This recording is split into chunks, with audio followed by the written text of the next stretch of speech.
Assalamu alaikum my dear students, this is Ma'alin Muhammad talking to you here from Grand Online Academy. Hope everyone's doing great here and welcome to our lesson for today on page 11. Dhammaan soo dhawaada ardayda sharafta badan kusoo dhawaada casharkeeni maanta biidnillahi tacaala oo ku yaala boggeena 11aad ee boggeena General English bogga 11aad. Maanta waxaynu haysanaa waa cashar cusub. Today we have a new lesson which is about talking about the past. Talking about the past. cashar cusub maanta ku saabsan markaa talking about the past waxa la yiraahdaa in laga hadlo waqtigii tagay. Ka hadalka waqtigii tagay. Okay. In this class we're going to talk about the past and what to do in the past. waxaan ka hadlaynaa waqtigii tagay iyo waxa la qabto waqtigii tagay. Okay. Let's start with the introduction. And ku bilowna introduction ka. We have 4 questions. afar su'aalood baan haysanaa. What did you do last weekend? What did you do last weekend? maxaad qabatay weekendkii tagay ama weekendkii u dambeeyay?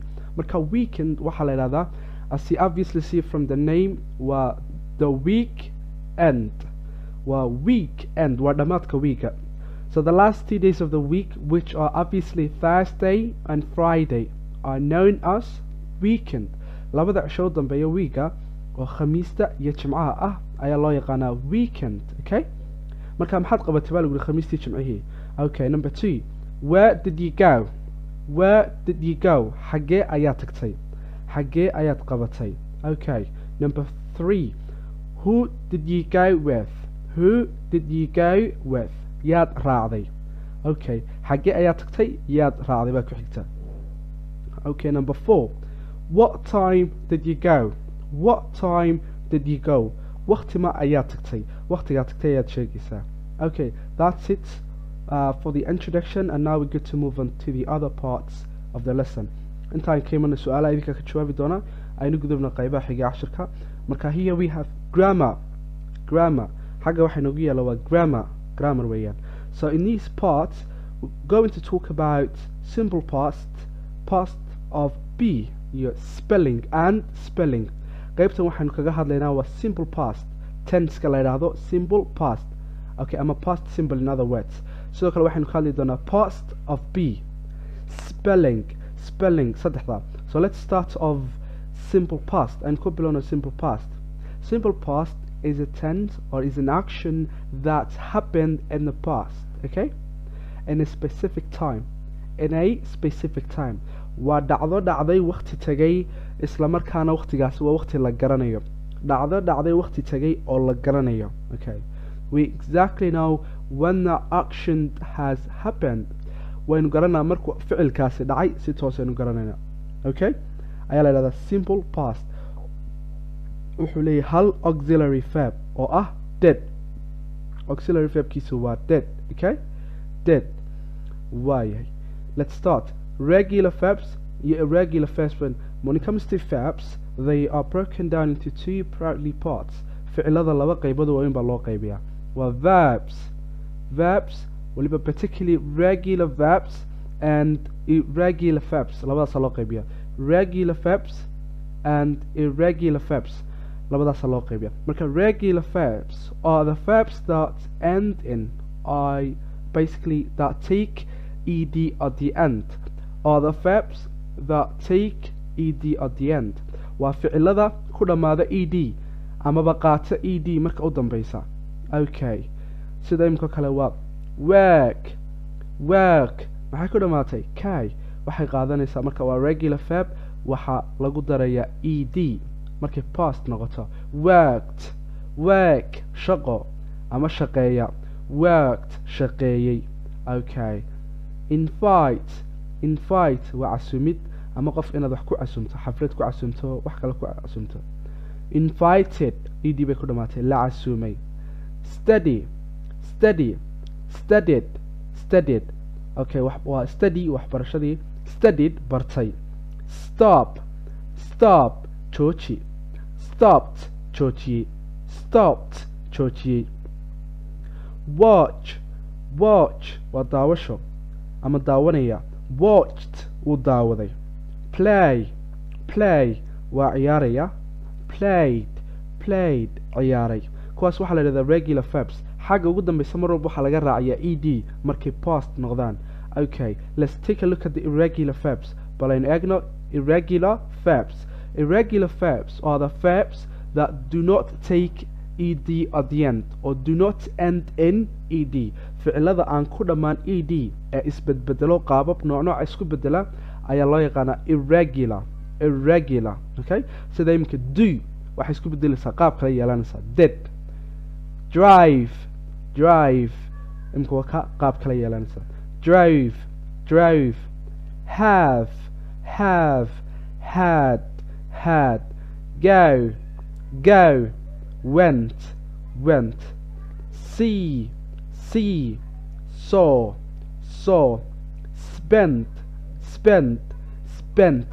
spent kuwaas qaababka kala duwanna waxaa loo yaqaanaa irregular waxaana lagu bartaa keliya waa la qeybaa iyaga waad xifdiyeysaa okay kuwana iyaga simple ed baa lagu daraa laysma dhibo iyaga ed baad ku daraysaa waxaa loo yaqaanaa simple past an action that happened in the past at a specific time waa ficil dhacay waqti tagay isla markaana la garanayo waqtigu dhacay maxaad ka wadaa let me give you an examples tusaalaan ku siiyo I went to the market yesterday waxaan tegay suuqa yesterday shalay waa waqti la garanayo marka maxaad ku garatay specific time inuu yahay ama wax la garanayo waxaad ku garanaysaa waxa la socda yesterday okay adverbka la socda adverb of time yesterday shalay I talked to my father waxaan la hadlay aabahay okay last night xalay baan la hadlay aabahay I talked to my father last night xalay ayaan aabahay la ciyaaray I played a football yesterday shalay kubad baan ciyaaray marka yesterday last night a week ago kuwaas dhan waxaa lagu garanayaa waa inay yihiin waxaa la garanayaa inay yihiin ficilo dhacay waqti la garanayo okay simple past marka maxaa loo kala qaybiya regular verbs and irregular verbs okay past of b waxaynu hore usoo qaadanay verb to be present oo ahaa is are okay he is from Puntland she is from Somaliland it is from China kuwaas hore usoo qaadanay verb to be present baa la odhanayay oo waqti xaadirka wax dhacaya sheegayeen kuwan maanta waxaan ku qaadanaa verb to be past waa wax tagay okay laba wuxuu leeyahay marka auxiliary waa was iyo were labadaas ka koobay verb to be past was and were waa was iyo were was waxaa la isticmaalaa singular nouns la isticmaala wixii mufrad ah ayaa was la isticmaalaya wata okay were waxaa loo isticmaalayaa wixii basically plural wixii jamac ah okay marka waxaa lagu yidhi were you in berbera ma berbera ayaad joogtay waa wax tagay weeyaan yes I was ha berbera ayaan joogay okay was the weather okay cimiladu ma fiicnayd cimiladu miyay fiicnayd oo cimilo wanaagsan ma ahayd halkaad joogtay no it wasn't may cimiladu may fiicnayn marka was weather waa cimilo okay marka xaggan was baa lala isticmaalay haddii laakiin weathers cimilo badan ay ahaan lahaayeen weer baa lala isticmaali lahaa okay was you baa lagu dhahay iminka and your family that is grammatically incorrect waa khalad weeyaan oo was maxaa lala isticmaalaa singular you baa ku jirta adiga iyo qoyskaaga weer weyn xaggaas were you and your family on vacation adiga iyo qoyskaagu ma fasax baad ku jirteen oo fasax baad qaadateen vacation yes we were fasax baanu ku jirnay ha fasax baanu ku jirnay were your cousins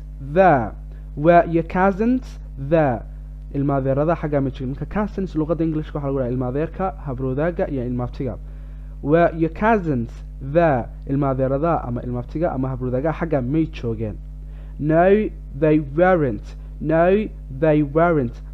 may joogeen okay how long was he away baa la yidhi xagga waa khalad that is grammatically incorrect waa how long were you away how long xagga weer baad ka dhigaysaa how long were you away inta in leg baad maqnayd waayo maxaa taa ku tusinaya basically you meesha ku jirta mar walba wax lala isticmaala plural aan ku sii soconna tusaalayaasha.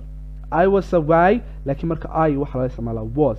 I was away for 2 days. waxaan maqnaa 2 cisho for 2 days. I was away for 2 days. Okay. How was your vacation? How was your vacation? siduu ahaa fasaxaagii? It was excellent. It was excellent. wuxuu mid aad iyo aad u wanaagsan oo waan la dhacay weeyaan. Good. That's verb to be past. waa verb to be past ficilada laga shaqeynayo wax tagay. Was iyo were baa la isticmaalayaa. Was waxaa la isticmaalaa wixii keli ah ama singular mufrad. Were-na wixii jamac plural. Simple past na waynu soo marnay. Now we're going to move on to spelling.